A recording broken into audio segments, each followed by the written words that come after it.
All right, here's the story. I started doing stand-up comedy when I was 14. I'll never forget the first time I was on stage. The guy that introduced me was a guy named J.T. Newton. I'm 47. I can close my eyes and remember the introduction like it was yesterday. It went like this. Ladies and gentlemen, this next young man coming to the stage is starting his comedy career tonight. Who knows? We may be witnessing the birth of a star.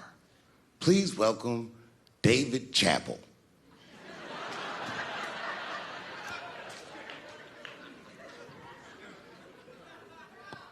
From the first time that I ever held a microphone, I was sure this was it. I knew I was home. I knew I had found my thing. And my God, man, I was a child. I got good. Matter of fact, I was good from the moment I started. And I'm not saying this to be a braggart. I'm telling you the truth. These old niggas was in awe of me. How was this little boy so poised? They used to say. I was. I mean, you know, I got better, but it started out good.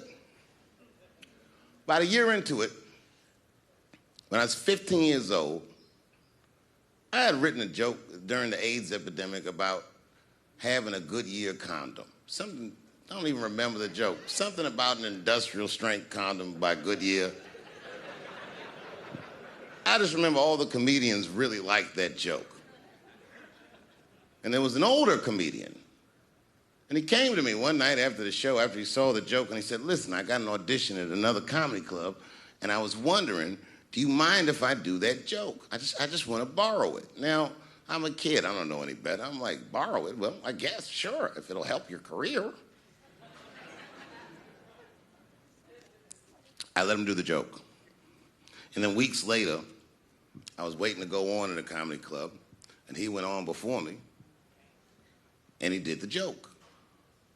And after the show, I pulled him aside, and I said, hey, man, I don't mind you borrowing my jokes, but you got to give them back. He said, oh, I forgot to ask you. He goes, let me buy that joke from you for $50. And I said, man, I'd do it, but I'm just starting out. I need all the material I can get. The idea being that the more material I can accumulate, the faster I'll be able to make money for my work. I said, I can't do it. I want my joke back. I'll never forget this. Remember, I was a 15-year-old child. This guy was a grown-ass man. He stood up over me so I could see how big he was. And he said to me, really? I can just take it. And he did. I got scared because I was a child. But I never forgot that. I never forgot that. I was 15 years old. I'm 47 now. I think about this guy all the time. When I look at my own kids and I see how young and innocent they are, I can't believe someone did that to me. And I don't think about it every day because that was the worst thing that happened to me. I think about it every day because that was the first time that someone ever did that to me. But in my career, it has happened many, many times since, where someone would intimidate me or scare me and take something that I believe was mine. I'll tell you another story. Now I'm 18 years old. I'm living in New York City, and I just finished my first road tour, which was a very difficult tour. I'll spare you the details. Now I'm back in New York, but my rent is paid, thank God.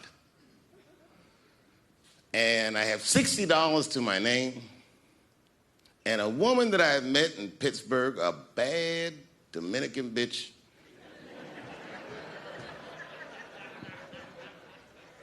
was coming to New York. She was going to spend the weekend with me. I couldn't wait for her to get there. She was coming that evening. But remember, I only had $60 for a whole weekend to entertain a bad bitch. Now I'm walking through Greenwich Village, and I see something I've never seen before. 3-card Monte. You know what that is? Yeah, the guy had the whole thing. The table was set up, and he had the 3 cards, and the crowd was hooting and hollering, and he was like, find the red card, find the red card, and people were playing. Sometimes they win, sometimes they lose, but it was really exciting, and I'm standing there watching it, and I noticed while I'm watching them play this game that the red card, the one you're trying to find, had just a little bend on the corner. And I'm watching it, and I'm like, yo, this guy doesn't seem to know that red card is bent. I'm going to beat this motherfucker. And I walked up to the table, and I said, let me play a hand. And I put my last $60 on that table, and he starts to shuffle and find the red card, find the red card. And I kept watching that bent card go around the table, make sure I kept my eyes on that bent card. And when he stopped shuffling, and he said, find the red card, I pointed to it with confidence. Here it is right here. And he flipped it over, and it was black. And he took my money. I couldn't fucking believe that. How did this nigga do that? Was that magic or sorcery? I was confused. So you know what I did? I sat there, and I watched him for a real long time play the game. And I realized that all those people who was doing all that hooting and hollering and betting, my God, they were his friends. They were in on the whole thing. I felt so wronged. I felt so stupid. And then the next sucker came up to the table and was about to put his money down. And I said, fuck that, man. Don't put your money there. All these niggas is in on it. It's a trick. And when I said that, the guy that was dealing, and this motherfucker was huge, snatched me up by my collar. Feel how strong he was when he grabbed me. I was a skinny little guy. And he was gonna maul me. And the only reason he didn't, I'm sure, is because he saw the fear in my face. And that fear, he looked at me. I saw his eyes go from hard to soft. He softened. Then he looked at me like the way a father would look at a child. And he said to me, young man, don't ever come between a man and his meal. I never forgot that either.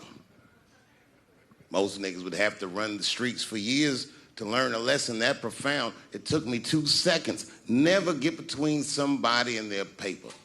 Taking a man's livelihood away from him is akin to killing him. Do you know why Prince, the famous rock star that was a friend of mine, do you know why he called himself the artist when he came back? He calls himself the artist because that's what they call us in our contracts. Oh, these contracts are crazy. You should hear the terminology they say in these contracts. To use your name and likeness in perpetuity throughout the universe. Who the fuck could possibly know what that means? Nobody does. It's so complicated, in fact, that when you're a kid like me, you have to hire somebody to tell you what that means. And you sit down at a table and you do the contract game. And that's how I got with Comedy Central. I signed the contract. But I signed the contract the way that a 28-year-old expectant father that was broke signs a contract. I was desperate. I needed a way out. And it wasn't good money and it wasn't good circumstances. But what else am I going to do, I said. And all these white people sitting at that table told me, trust us, Dave, it's a good contract. And I looked around the table and they all seemed to agree it was a good contract. But what if it was like that game of 3-Card Monte? What if they were all friends and I didn't know it? And the bag of money was Iceberg's money in the first place. What was I talking about? What was I trying to tell you? Last week, 2 weeks ago, whenever it was, I called Lauren Michaels. And I tell them, okay, I'll do it. I'll do Saturday Night Live on election night. And the day I made that phone call, the day I committed to it, it gets announced that Netflix is streaming Chappelle's show. Not just Netflix. HBO Max is streaming it too. Let me tell you another story about HBO. No, hear me out. Did you know, before Chappelle's show was at Comedy Central, I pitched that show to HBO. I told them what I wanted to do. Now, these are executives. All they have to do is say, yeah, we'll take it, or no, thank you, we won't. But they didn't say either of those things. They went too far. They said, literally, what do we need you for? That's what they told me, as they kicked me out of the office. What do we need you for? And here we are, all these years later, and they're streaming the very show that I was pitching to them. So I'm asking them, what do you need me for?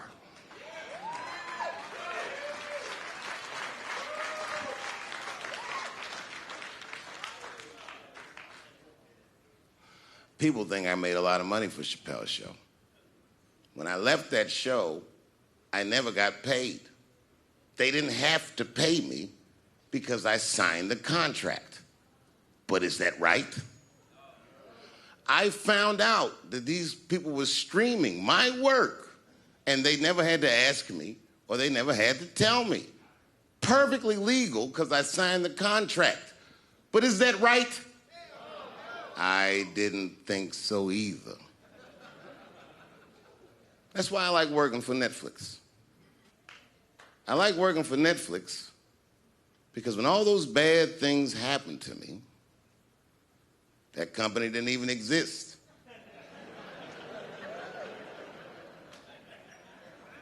And when I found out they were streaming Chappelle's show, I was furious. How could they not know? So you know what I did? I called them and I told them that this makes me feel bad. And do you want to know what they did? They agreed that they would take it off their platform just so I could feel better. That's why I fuck with Netflix, because they paid me my money, they do what they say they're gonna do, and they went above and beyond what you could expect from a businessman. They did something just because they thought that I might think that they were wrong. And I do. I think if you are fucking streaming that show, you're fencing stolen goods. They stole that from me. They just took it. And I'm not up here trying to tell you guys that I believe that Comedy Central gave me a raw deal just because I'm black. I believe that they gave me a raw deal because this fucking industry is a monster. It's the same monster that these Me Too bitches was trying to tell you about. But they hate the monster for how it fucks. And I hate that monster for how it eats. But my God, man, it's the same monster. When I quit the show, all my friends would say, well, fuck them, Dave. Why don't you just do Chappelle's show at another network? Yeah. And why doesn't a slave run from one plantation to another plantation because the master over there might be nicer? My God, man, I was trapped. You know what? Tell you the truth. I've even thought about coming back and doing another Chappelle show. Well, but if I do, I can't call it Chappelle's show because my name and likeness is being used by them in perpetuity throughout the universe. It's in the contract.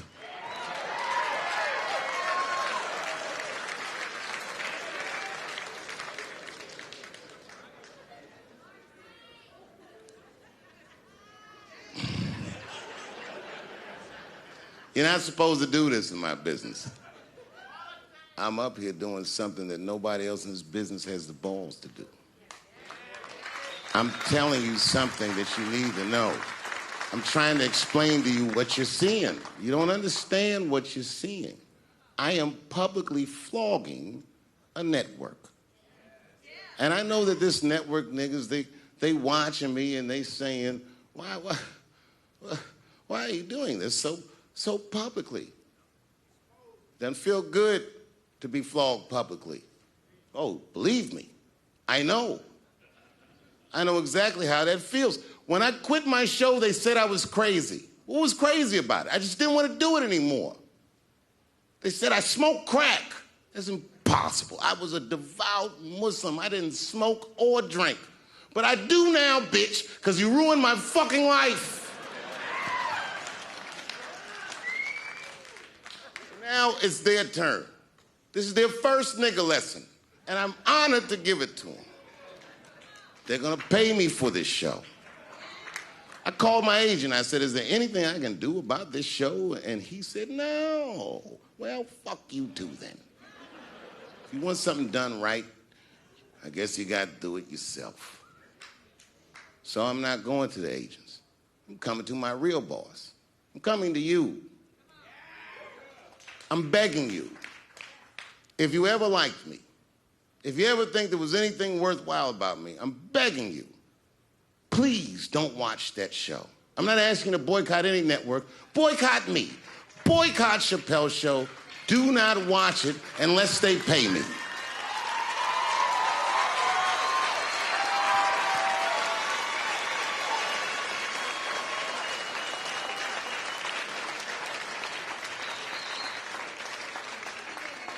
If you're a shareholder at Viacom, then I'm talking to you. Because all that shit that they do to us, well, they do everything for their shareholders. That's what they told me. So if you're a shareholder in that company, tell them it's wrong. And if you don't believe that it's wrong, then fuck you too. You should know what's in the hot dogs you eat. Now, there's probably a bunch of people at Comedy Central and Viacom and all these places that have no idea what I'm talking about. They've all either quit or been fired or got Me Too'd or something. Them niggas is gone.